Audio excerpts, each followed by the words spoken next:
feel good, you look great, I like you, I can't wait.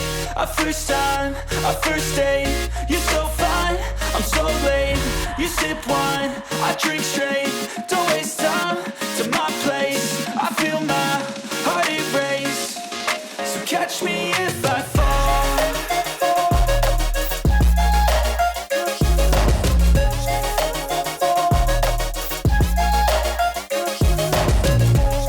ನಾನು ಇವಾಗ ತಾನೇ ಬೆಳ್ತಂಗಡಿಗೆ ಬಂದು ರೀಚ್ ಆಗಿದ್ದೀನಿ.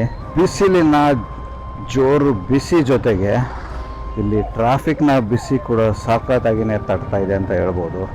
ಆವಾಗಿಂದ ಫುಲ್ಲು ಸ್ಲೋ ಮೂವಿಂಗ್ ಟ್ರಾಫಿಕ್ ಇದೆ, ಕಂಪ್ಲೀಟ್ ಸ್ಲೋ ಮೂವಿಂಗು. ಸ್ವಲ್ಪ ಇನ್ನೇನು ಸ್ಟ್ರೆಚ್ ಮಾಡೋಣ ಅನ್ನೋದರಲ್ಲಿ ಮತ್ತು ಫುಲ್ಲು ಸ್ಟಾಪ್ ಆಗ್ತಾಯಿದೆ, ಮೂಮೆಂಟೇ ಇಲ್ಲ, ಆ ಥರ ಆಗ್ತಾಯಿದೆ.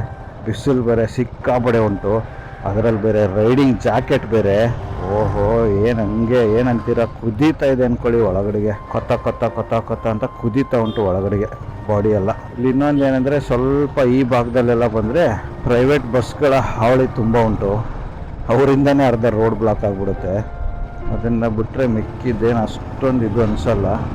ಈ ಒಂದು ಟ್ರಾಫಿಕ್ ಕ್ಲಿಯರಾಗಿ ಹೋಗ್ಬಿಟ್ರೆ ಆರಾಮಾಗಿ ಹೋಗ್ಬೋದು ಮುಂದೆ. ಇನ್ನೂ ನನ್ನ ಡೆಸ್ಟಿನೇಷನ್ಗೆ ರೀಚ್ ಆಗೋದಕ್ಕೆ 80 ಕಿಲೋಮೀಟ್ರ್ಗಳು ಉಂಟು. ಆವಾಗಲೇ ಅಲ್ಲಂತೂ ಸಿಕ್ಕಾಪಟ್ಟೆ ಸ್ಲೋ ಡೌನ್ ಆಗಿಬಿಡ್ತು, ಸ್ಪೀಡ್ ಮೈಂಟೈನ್ ಮಾಡೋಕ್ಕೆ ಆಗಲಿಲ್ಲ. ಬಿಕಾಸ್ ತೋರಿಸಿದ್ನಲ್ಲ ನಿಮಗೆ, ಪಾದಯಾತ್ರಿಗಳು ಸಿಕ್ಕಾಪಟ್ಟೆ ಜನ ರೋಡಲ್ಲಿದ್ದರು, ಅದರಿಂದ ಸ್ಪೀಡ್ ಮೈಂಟೈನ್ ಮಾಡೋಕ್ಕೆ ಆಗಲಿಲ್ಲ, ಅಲ್ಲಿ ಸಿಕ್ಕಾಪಟ್ಟೆ ಸ್ಲೋ ಆಗಿ ಬಂದೆ. ಸೊ ಇವಾಗ ನೋಡಿದ್ರೆ ಟ್ರಾಫಿಕ್ನ ಬಿಸಿ, ಏನು ಕತ್ತಾಮಾಗಿ ಹೋಗುವ ಮುಂದೆ ಸಿಗ್ತೀರಂತೆ ನಿಮಗೆ. ಇವಾಗ ಒಂದು ಲೆವೆಲಲ್ಲಿ ಕ್ಲಿಯರ್ ಆಗಿದೆ. ವಾವ್, ಯಾವುದೋ ಟೆಂಪಲು ಸಕ್ಕದಾಗಿದೆ ಮುಂದೆ.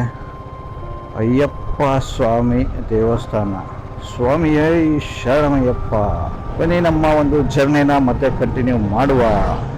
ಇಷ್ಟೊತ್ತು ಬಿಸಿಲಿನಲ್ಲಿ ಬಂದೆ ಅಂದ್ಕೊಳ್ಳಿ, ಸಿಕ್ಕಾಪಟ್ಟೆ ಬಿಸಿಲಿತ್ತು ಅಂದ್ಕೊಳ್ಳಿ. ಜಾಕೆಟು ಎಸೆದ್ಬಿಡೋಣ ಅನ್ನೋಷ್ಟು ಬಿಸಿಲಿತ್ತು. ಬಟ್ ಇವಾಗ ಮತ್ತೆ ಒಂದು ಹಿಲ್ ಸ್ಟೇಷನ್ನ ಅಪ್ರೋಚ್ ಮಾಡೋ ಟೈಮ್ ಬಂದಿದೆ. ಫಾರೆಸ್ಟ್ ಎಂಟ್ರಿ ಆಗಿದ್ದೀನಿ, ನೋಡ್ಬೋದು ಹೆಂಗಿದೆ, ಚಿಲ್ಲಾಗಿದೆ ಅಂದ್ಕೊಳ್ಳಿ. ಥರ ಚಿಲ್ಡ್ ವೈಬ್ಸ್ ಬರ್ತಾಯಿದೆ. ಆವಾಗಲೂ ಅಯ್ಯೋ ಯಾವಾಗಪ್ಪ ರೀಚ್ ಆಗೋದು ಅನ್ನೋ ಥರ ಫೀಲ್ ಆಗ್ತಾಯಿತ್ತು. ಆದರೆ ಇವಾಗ ಆ ಥರ ಏನಿಲ್ಲ, ಮತ್ತು ಮಸ್ತಾಗಿರೋ ರೋಡ್ ಸಿಕ್ಕಿದೆ. ಬೆಳ್ತಂಗಡಿಯಿಂದ ರೋಡ್ ಬೇರೆ ಸರಿ ಇದ್ದಿದ್ದಿಲ್ಲ ಅಂದ್ಕೊಳ್ಳಿ, ಅಂಡರ್ ಕನ್ಸ್ಟ್ರಕ್ಷನ್ ಇತ್ತು. ಬಟ್ ಇಲ್ಲಿಂದ ರೋಡು ಸಖತ್ತಾಗಿ ಉಂಟು. ಅದಲ್ಲದೆ ಬೆಟ್ಟ ಬೇರೆ ಕಾಣಿಸ್ತಾ ಉಂಟು ಮುಂದೆ, ಬ್ಯೂಟಿಫುಲ್ ಆಗಿದೆ. ಇವತ್ತು ಸಿಕ್ಕಾಪಟ್ಟೆ ಎಕ್ಸ್ಪ್ಲೋರ್ ಮಾಡೋದಿದೆ, ಬಟ್ ಅದು ಏನು ಕಥೆನೋ ಗೊತ್ತಿಲ್ಲ. ಆದಷ್ಟು ಬೇಗ ಹೋಗಿ ರೀಚ್ ಆದರೆ ಟೈಮ್ ಉಳಿಯುತ್ತೆ ಸಿಕ್ಕಾಪಟ್ಟೆ. ಅಂದರೆ ಎಷ್ಟು ಬೇಗ ರೀಚ್ ಆಗ್ತೀನಿ ಅಷ್ಟು ಟೈಮ್ ಉಳಿಯುತ್ತೆ ಅಂದ್ಕೊಳ್ಳಿ, ಆವಾಗ ಆರಾಮಾಗಿ ಎಂಜಾಯ್ ಮಾಡ್ಬೋದು. ಇವಾಗ ರೋಡ್ ಚೆನ್ನಾಗಿದೆ, ಸ್ವಲ್ಪ ಹೋಗ್ಬಿಟ್ಟು ಬೇಗ ರೀಚ್ ಆಗಿ ಮುಂದೆ ಏನಂತ ಪ್ಲ್ಯಾನ್ ಮಾಡುವ. ಈ ಥರ ಹಸಿರಿದ್ದರೆ ಅದ್ರ ಮಧ್ಯೆ ಗಾಡಿ ಓಡಿಸೋಕ್ಕೂ ಒಂದು ಖುಷಿ ಇರುತ್ತೆ ಅಂದ್ಕೊಳ್ಳಿ.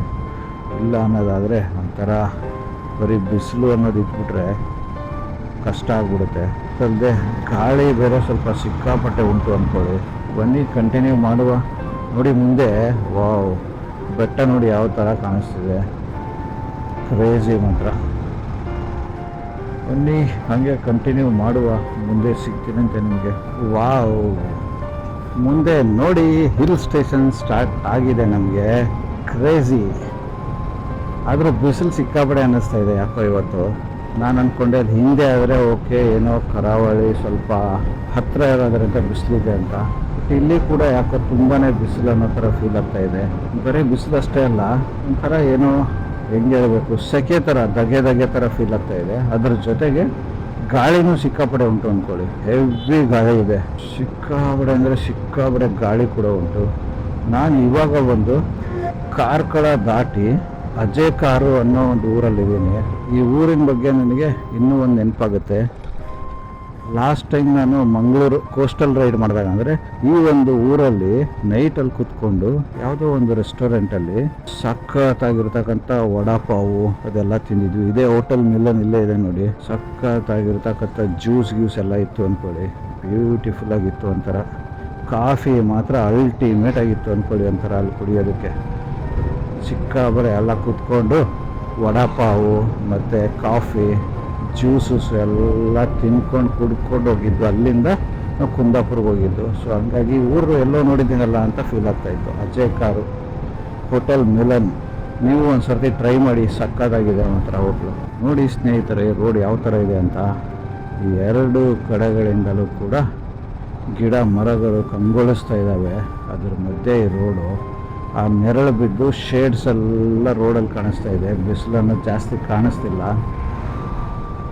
ಇದು ಬಂದು ಸೋಮೇಶ್ವರ ಅಭಯಾರಣ್ಯ ರೇಂಜಲ್ಲಿ ಬರುತ್ತೆ. ಅಂದರೆ ನಾನಿವಾಗ ಸೋಮೇಶ್ವರ ಅಭಯಾರಣ್ಯ ರೇಂಜ್ಗೆ ಬಂದಿದ್ದೀನಿ. ಇಲ್ಲಿಂದ ನನ್ನ ಸ್ಟೇ ಬಂದು ಆಲ್ಮೋಸ್ಟ್ 1 ಕಿಲೋಮೀಟ್ರ್ ಇರ್ಬೋದು ಅಷ್ಟೇ. ಸೊ ನನ್ನ ಸ್ಟೇ ಹತ್ರ ಹೋಗ್ಬಿಟ್ಟು ಲಗೇಜ್ನೆಲ್ಲ ಡಂಪ್ ಮಾಡಿ ಒಂದು ಸ್ವಲ್ಪ ರೆಸ್ಟ್ ಮಾಡಿ ಅಲ್ಲಿಂದ ಬೇರೆ ಎಲ್ಲಾದರೂ ಪ್ಲೇಸ್ನ ನೋಡೋಕ್ಕೆ ಹೋಗೋಣ. ಬ್ಯೂಟಿಫುಲ್ ಆಗಿರ್ತಕ್ಕಂಥ ಪ್ಲೇಸಸ್ನ ಕವರ್ ಮಾಡಿಕೊಂಡು ಮುಂದೆ ಏನಂತ ಪ್ಲ್ಯಾನ್ ಮಾಡುವ. ಸೊ ಬನ್ನಿ ಕಂಟಿನ್ಯೂ ಮಾಡುವ. ಸೊ ನೀವೇನು ನೋಡ್ತಿದ್ದೀರಲ್ವಾ ಮುಂದೆ ಬೋರ್ಡು, ಸೀತಾ ನದಿ ನೇಚರ್ ಕ್ಯಾಂಪ್ ಅಂತ.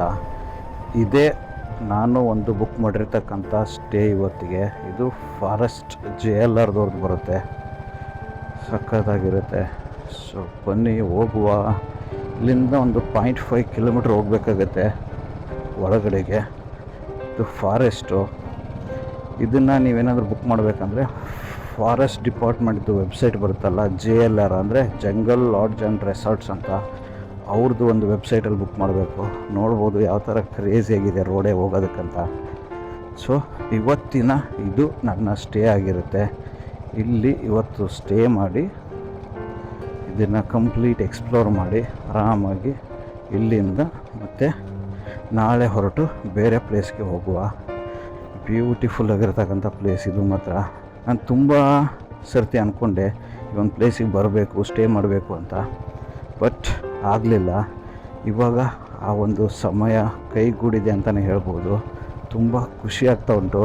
ಇದು ಒಂಥರ ಥಿಕ್ ಫಾರೆಸ್ಟ್. ಇದು ಫಾರೆಸ್ಟ್ ಒಳಗಡೆಗೆ ಈ ಒಂದು ಸ್ಟೇ ಇರೋದು. ಇಲ್ಲಿ ಬುಕ್ ಮಾಡಿದವರಿಗೆ ಮಾತ್ರ ಒಳಗಡೆಗೆ ಎಂಟ್ರಿ ಇರುತ್ತೆ, ಬೇರೆದವರಿಗೆಲ್ಲ ಎಂಟ್ರಿ ಇರಲ್ಲ. ಸೊ ಹಾಗಾಗಿ ಬುಕ್ ಮಾಡಿಕೊಂಡು ಬನ್ನಿ JLRಲ್ಲಿ. ಇದರದ್ದು ಏನೇನಿದೆ ಅಂತ ನಾನು ಡೀಟೇಲ್ಸ್ ಆಮೇಲೆ ನಿಮ್ಗೆ ಕಂಪ್ಲೀಟಾಗಿ ತಿಳಿಸ್ಕೊಡ್ತೀನಂತೆ. ಸೊ ಇದು ಬಂದು ಇದು ಪಾರ್ಕಿಂಗ್ ಪ್ಲೇಸ್ ಆಗಿರುತ್ತೆ. ಇಲ್ಲಿ ನಾವು ಪಾರ್ಕ್ ಮಾಡಿಕೊಂಡು ಆಮೇಲೆ ರೂಮ್ಗೆ ಹೋಗ್ಬೇಕಾಗಿರುತ್ತೆ. ಸೊ ಬನ್ನಿ ಇಲ್ಲಿ ಪಾರ್ಕ್ ಮಾಡಿ ಫಸ್ಟ್ ಎಂಕ್ವೈರಿ ಮಾಡಿಕೊಂಡು ಆಮೇಲೆ ಬಂದು ರೂಮ್ಗೆ ಹೋಗುವ. ನೋಡಿ ಸ್ನೇಹಿತರೆ, ನಾನು ಸ್ಟೇ ಮಾಡ್ತಕ್ಕಂಥ ಸೀತಾ ನದಿ ನೇಚರ್ ಕ್ಯಾಂಪ್ ಯಾವ ಥರ ಇದೆ ಅಂತ. ಸಖತ್ತಾಗಿದೆ. ಎಲ್ಲೇ ನೋಡಿದರೆ ಇದು ಒಂದು ಫಾರೆಸ್ಟ್ ಡಿಪಾರ್ಟ್ಮೆಂಟ್ ಅಂಡ್ರಲ್ಲಿರ್ತಕ್ಕಂಥದ್ದು. ಅಂದರೆ JLR jungle lodge and resort ಅವ್ರು ಮೇಂಟೈನ್ ಮಾಡ್ತಿರ್ತಕ್ಕಂಥದ್ದು. ಇಲ್ಲಿ ನೋಡ್ಬೋದು ಇಲ್ಲೊಂದು ರೂಮ್ ಇದೆ. ಇದು ಒಂದು ವುಡನ್ ಕಾಟೇಜು. ಇದರಲ್ಲಿ 2 ಆಪ್ಷನ್ ಇದೆ, AC ಮತ್ತು ನಾನ್ AC. ಸೊ ಅದನ್ನು ಬಿಟ್ಟರೆ ಇಲ್ಲೊಂದಿದೆ. ಸೊ ಈ ಪಾತ್ವೇನೇ ನೋಡಿ ಹೆಂಗಿದೆ, ಆರಾಮಾಗಿ ನಡ್ಕೊಂಡು ಹೋಗೋದಕ್ಕೆ.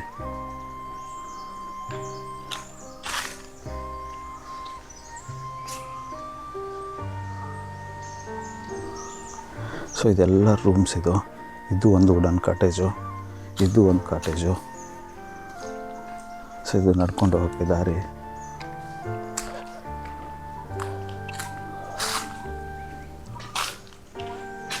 ನೋಡಿ ಏನು ಮಸ್ತಾಗಿ ಮಾಡಿದಾರಲ್ವ. ಸೊ ಇಲ್ಲೊಂದು ಕಾಟೇಜ್ ಇರೋದು. ಮರಗಳೇ ನೋಡಿ ಏನು ದೊಡ್ಡದಾಗಿದೆ ಮರಗಳು ಒಂದೊಂದು ಅಲ್ವಾ. ಇದು ಒಂದು ನಾನು ಸ್ಟೇ ಮಾಡ್ತಿರ್ತಕ್ಕಂಥ ಕಾಟೇಜು. ಹೊರಗಡೆಗೆಲ್ಲನೂ ಈ ಥರ ಹ್ಯಾಮಕ್ ಹಾಕಿದ್ದಾರೆ. ಹ್ಯಾಮಕ್ಕಲ್ಲಿ ಆರಾಮಾಗಿ ಸ್ಟೇ ಮಾಡ್ಬೋದು. ಇದೆಲ್ಲ AC ಕಾಟೇಜಸ್ಸು. ನಿಮಗೆ ಮೇನ್ ಏನಂದರೆ ಈಗ ಏನೇನು ಮರಗಳಿದೆ ಅಲ್ವಾ, ಆ ಮರಗಳದ್ದು ಏನೇನು ಡೀಟೇಲ್ಸು, ಏನದು ಮರ ಅಂದ್ಬಿಟ್ಟು ಕೂಡ ಈ ಥರ ಎಲ್ಲ ಹಾಕಿದ್ದಾರೆ ನಿಮಗೆ. ಸೊ ಅದ್ರದ್ದು ಕೂಡ ನಿಮಗೊಂದು ಎಕ್ಸ್ಪೀರಿಯೆನ್ಸ್ ಸಿಗುತ್ತೆ ಅಂದ್ಕೊಳ್ಳಿ. ನೋಡಿ ಏನು ವಿಶಾಲವಾಗಿದೆ ಮರ.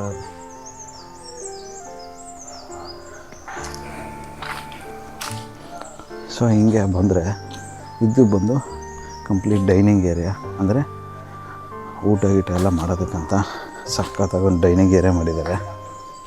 ಇದು ನೋಡಿ ಫುಲ್ ಡೈನಿಂಗ್ ಏರಿಯಾ. ಇಲ್ಲಿ ಕೂತ್ಕೊಂಡು ಊಟ ಗೀಟ ಮಾಡ್ಬೋದು ಆರಾಮಾಗಿ. ಊಟನೂ ಚೆನ್ನಾಗಿತ್ತು, ಮಧ್ಯಾಹ್ನ ಬಂದು ಮಾಡಿದ್ವಿ. ಹೀಗೆ ಎಲ್ಲೋದ್ರೂ ಕೂಡ ಕಂಟಿನ್ಯೂಸ್ ಆಗಿ ನಿಮಗೆ ಏನೋ ಕಾಟೇಜಸ್ ಇದ್ದಾವೆ. ಇದನ್ನು ನೀವೇನಾದರೂ ಬುಕ್ ಮಾಡಬೇಕು ಅನ್ನೋದಾದರೆ ನೀವು JLR ವೆಬ್ಸೈಟಲ್ಲಿ ಹೋಗ್ಬಿಟ್ಟು ಈ ಪ್ಲೇಸ್ನ ಸೆಲೆಕ್ಟ್ ಮಾಡಿಬಿಟ್ಟು ಮಾಡ್ಬೋದು, ಸೀತಾ ನದಿ ಅಂತ. ಸೊ ಇಲ್ಲೆಲ್ಲ ಹೋಗ್ತಾ ಇವೆಲ್ಲ ಕಾಟೇಜಸ್ ಇದು ನಿಮಗೆ. ಇದನ್ನೆಲ್ಲ ನೀವು JLR ಅಂಡ್ರಲ್ಲಿ ಹೋಗ್ಬಿಟ್ಟು ಬುಕ್ ಮಾಡಿ.